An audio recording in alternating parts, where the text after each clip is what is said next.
Hello AP. This video reviews Acts 1 and 2 of our Hamlet study guide. Under our guide we have 5 questions under the identifying facts section in each act and 2 from interpreting meanings. Now I did ask the class to make sure that the interpreting meanings answers are somewhat longer than the identifying facts answers. So let's take a look. If you haven't finished your Acts 1 and 2 study guide answers, please make sure that you do that. Later on, this will count as part of a second 9 weeks grade, but we're starting a little bit early so we can get some of this out of the way. So for Act 1, number 1, describe the political situation in Denmark as it is revealed in the conversation between Horatio and the guard in Scene 1. Well, the guard, Marcellus, asks Horatio to explain why there's so many hurried preparations for war in Denmark. And Horatio replies by saying that sometime previously old Hamlet had agreed to a contract with King Fortinbras of Norway, and that contract stipulated the surrender of certain territories to the monarch who proved the winner in a trial by combat. Old Hamlet was victorious, and he slew Fortinbras. The lands mentioned in the contract were occupied by Denmark, but now Fortinbras' son is preparing to attack Denmark in an effort, of course, to avenge his father and recapture that territory. To repel that attack, the Danes are mobilizing for war. Number 2, why is the ghost of King Hamlet denied his eternal rest? Old Hamlet had no chance to confess his sins and be pardoned before he was murdered. And according to the Catholic religious beliefs of the day, his spirit would therefore have to undergo a period of purgatory before attaining eternal rest. The ghost says that this purgation takes the form of being condemned to roam the earth at night. Number 3, would the king rather have Prince Hamlet stay at Elsinore or return to college at Wittenberg, and why? Claudius certainly would rather Hamlet stay at Elsinore than return to Wittenberg. His professed reason is that Hamlet should enjoy the privileges of being the heir apparent to the throne. His underlying reason, of course, is that he wants to keep an eye on Hamlet. And so that suggests that Claudius is guilty and has something to hide to the audience at this early point in the play. Number 4, where is Ertes going and what advice does Polonius give him? Ertes is going back to Paris after his trip to Denmark to be present at Claudius' coronation. In a long speech in Scene 3, Laertes' father Polonius advises him to be sober, to exercise good judgment, to dress richly but modestly. He then tells him to be neither a borrower nor a lender, and of course, to thine own self be true. What task does King Hamlet from beyond the grave set for Prince Hamlet? What strategy does Prince Hamlet decide to adopt at once to reveal the truth? Of course, the father sets the task of avenging his death. Hamlet immediately decides to keep his meeting with the ghost secret, and he swears his companions to secrecy. In addition, Hamlet decides to feign madness by doing what he calls putting on an antic disposition. Then under the Act 1 Interpreting Meanings section, from one angle, the play is about the relationship of fathers and sons. Compare the relationship of Hamlet, Fortinbras, and Laertes to their fathers. Well, one possible answer would point out that Hamlet seems to have felt great love and respect for his father. In Scene 2, he calls him an excellent king, and he tells Horatio, I shall not look upon his like again. Old Hamlet's death is obviously caused him profound grief. When Hamlet learns the true circumstances of his father's death in Scene 5, he emotionally declares his readiness to take vengeance on Claudius. Now, in that respect, the situation resembles that of young Fortinbras, who, against his uncle's wishes, is collecting troops to try to recapture the territory his father lost to old Hamlet. Both young men are really trying to avenge what they perceive of as injustices done to their fathers. Laertes is portrayed at this point as a loving and obedient son, patiently listening to his father's long-winded advice, and humbly taking his leave as he departs for France. One has the impression that Laertes is quite dominated by Polonius, or at least is wise enough just to sit back and let the old man talk, and then Laertes goes away and does what he wants to do anyway. B. What is rotten in the state of Denmark? How does that spiritual pollution affect simple truth, honesty, and plain dealing among people? Well, Marcellus refers to that rottenness in Scene 4, and that's the corruption caused by the king's murder and the usurpation of the throne, even though Marcellus, of course, is not yet aware that old Hamlet has been murdered. In Shakespeare's time, the Elizabethan concept of the great chain of being placed extraordinary emphasis on the ruler of the state.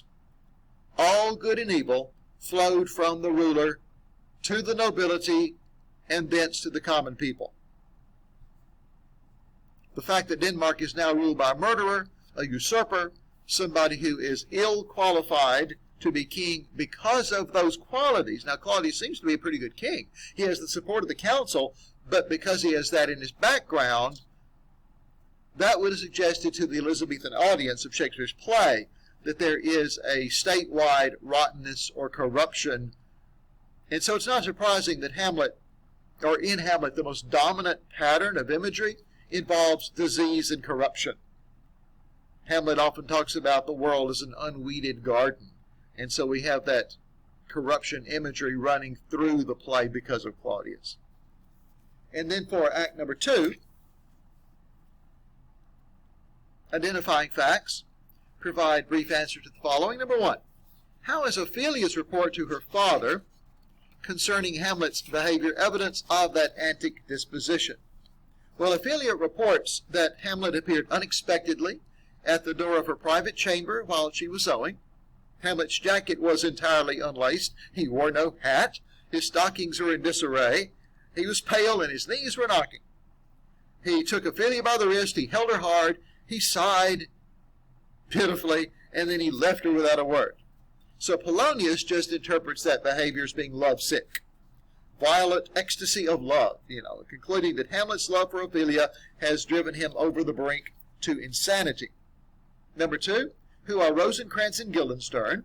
How is Claudius' speech to them like Polonius' speech to Ronaldo? Well, Rosencrantz and Guildenstern are young men who were brought up with Hamlet. They were his friends at school.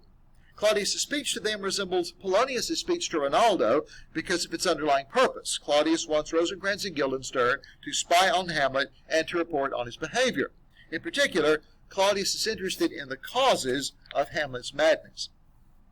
Number 3, how is the attitude of the uncle to Fortinbras like that of Claudius to Hamlet? Well, both uncles want to strictly control their nephew's behavior. Claudius wants Hamlet to remain in Denmark so he can keep an eye on him, and he urges Rosencrantz and Guildenstern to use their old relationship with the prince to spy on Hamlet. The ambassador Voldemont reports that the king of Norway, Fortinbras' uncle, has inquired into his nephew's behavior and has rebuked him for raising an army to go fight against Denmark.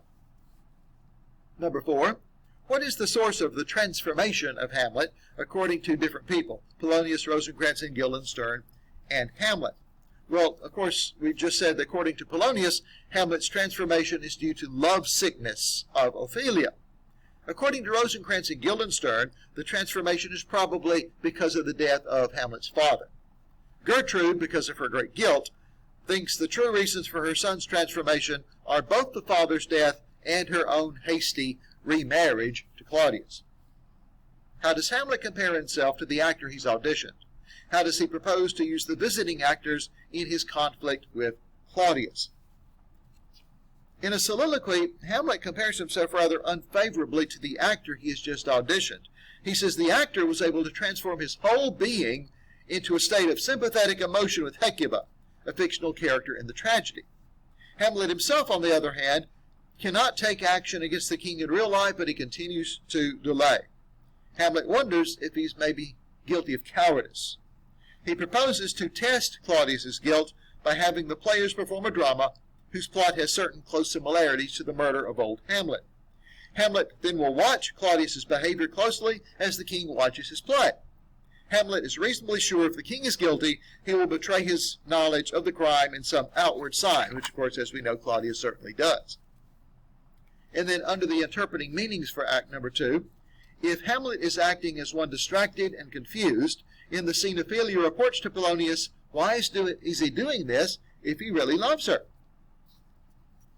A possible answer is that Hamlet has subordinated his love for Ophelia to the strategic necessity of convincing Claudius and the court that he is mad.